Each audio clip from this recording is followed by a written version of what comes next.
with our friend Jimmy Dykes, Arkansas women's basketball coach, who used to have a little bit different role here.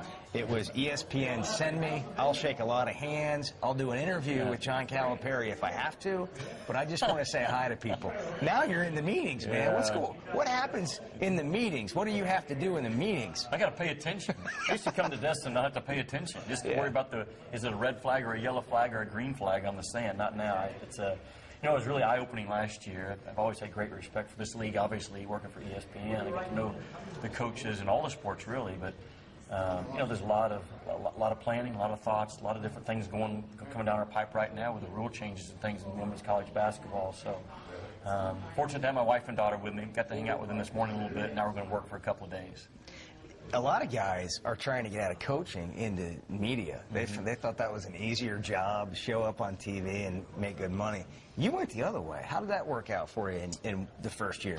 Yeah, the coaches that want to get into the media because it's easier, they're exactly right, by the way. It's much more difficult coaching than it is working in the media. But, you know, I've loved it, Bob. Absolutely loved the first 13, 14 months I've been on the job now. We were extremely blessed, I feel like, to make the NCAA tournament our first year and then win our first-round game was huge. It's paid off in terms of our momentum and recruiting and just, you know, a lot of different facets. I see the belief in our kids, the belief in our system, all those things. Our confidence is really high. And now looking forward to year two, we're starting all over again. It's going to be year one. Part two is what it's going to be. We had 9 players our first year. They were phenomenal, staying together, staying tough, playing the way we wanted to play. And now we're bringing in 9 new players. We're bringing in a whole new team. So it's going to be a real growing process again for us in our second year. How does that impact your ability to set the culture? Because year one, you're trying to get that foundation laid, but if you're losing so many players, is there carryover? There needs to be. We returned 3 returning starters, and Jessica Jackson, Kelsey Brooks, and Melissa Wolf. They have to be phenomenal in terms of carrying the foundation that we did lay in year one over to year two. But there's going to be a learning curve for them as well because, you know, now we're going to have depth in practice to actually go 5-on-5 against each other. You have to show up every day at practice and earn your spot, keep your spot, fight for your spot, which all championship teams have that about them. But I really trust those 3 returning starters. Because the success we had, how they handled themselves in the classroom, very proud of our 3.2 GPA that we combined for as a team. Those 3 young ladies had a lot to do with it. But their voices now are going to have to be really, really prevalent in our locker room. You know, my voice is going to have to be probably as strong or stronger in year two because of the 9 new players coming in. But I'm going to count on those 3 voices as well to really help us set the tone in terms of how we have to be. If I'm not careful, I'm going to have one team of 5 freshmen, another team of 3 returning players, and another team of 4 incoming junior college players. We have to take those 12 kids and make them one really quick. It sure seems like you really got it done in recruiting. You know, it always gets, the truth comes out on the court, right? But, you know, based on where you were last year, you know, what you had to go out and get, it certainly seems like you got a chance to be better than you were a year ago. I would agree with that. You know, now we have to get them on campus and see how they're going to adjust because you don't know if the kid you're thinking right now is your 8th or 9th player coming in, might become a starter. We don't know. All that's going to work out, but love the fact that we got the 3 players out of the state of Arkansas that we wanted. Jordan Danbury, Malika Monk, and Bailey Zimmerman. Those 3 kids are the ones that we wanted. We felt like we were good enough to help Arkansas win a championship, so we locked up the state in our first year like we wanted to.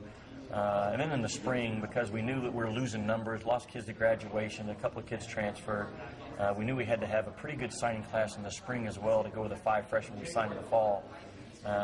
National Junior College Association only elects 10 young ladies to first-team junior college All-American. We signed 3 of them. So we have some upperclassmen with some experience on the college level coming in with the 5 freshmen that we like. So, you know, hopefully our recruiting class as of last Friday was nationally ranked in the top 20. It's our first recruiting class. That's a good start for us. Now we have to follow it up with another good class in the 16 and the 17s as well. Well, in year one, learning as a head coach as you went, you made the NCAA tournament and won a game in the NCAA tournament. So congratulations. What did you find out that maybe you didn't know beforehand that you'd be willing to share with us? You've been on the bench before. You've been an assistant coach, head coach, leading a program, and a women's program at that.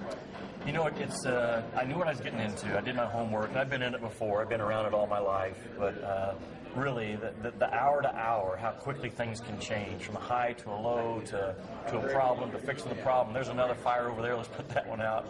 I adjusted to the pace of the workload pretty quickly because it's a hectic pace with ESPN for 5 or 6 months.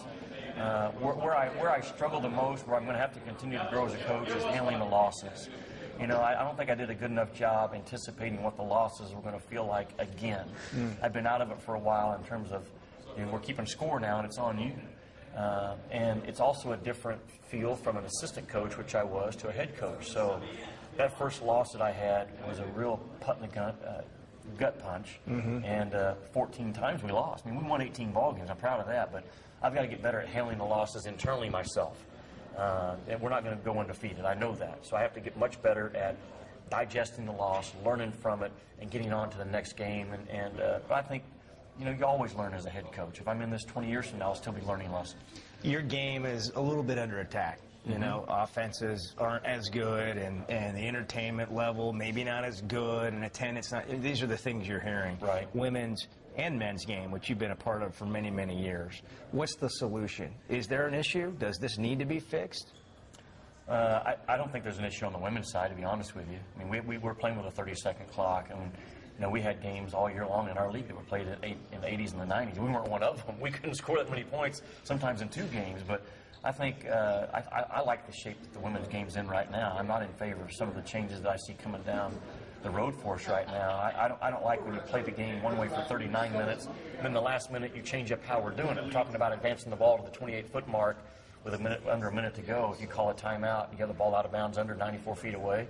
We're going to the NBA and the WNBA rule, it looks like, and I'm not in favor of that. I don't think you should reward a team for having a timeout. Now you can advance the ball basically 70 feet without any pressure on you.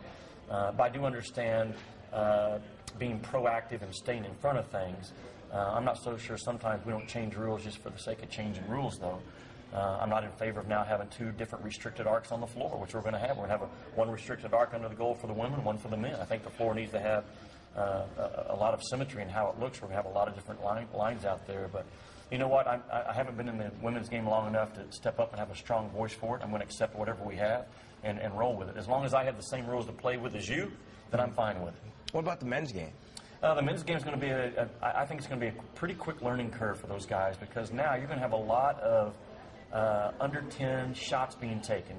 Your 7 or 8 second offense is going to have to be a whole lot more aggressive and a whole lot better than it has been in the past. You don't think 5 seconds makes a difference, but Mike Anderson, those guys are going to find out that it does. So where you were last year in terms of what we do with under 10 to go on the shot clock, it's going to come 5 seconds faster. So I think those coaches will adjust quickly to being more aggressive in getting into their half-court offense quickly.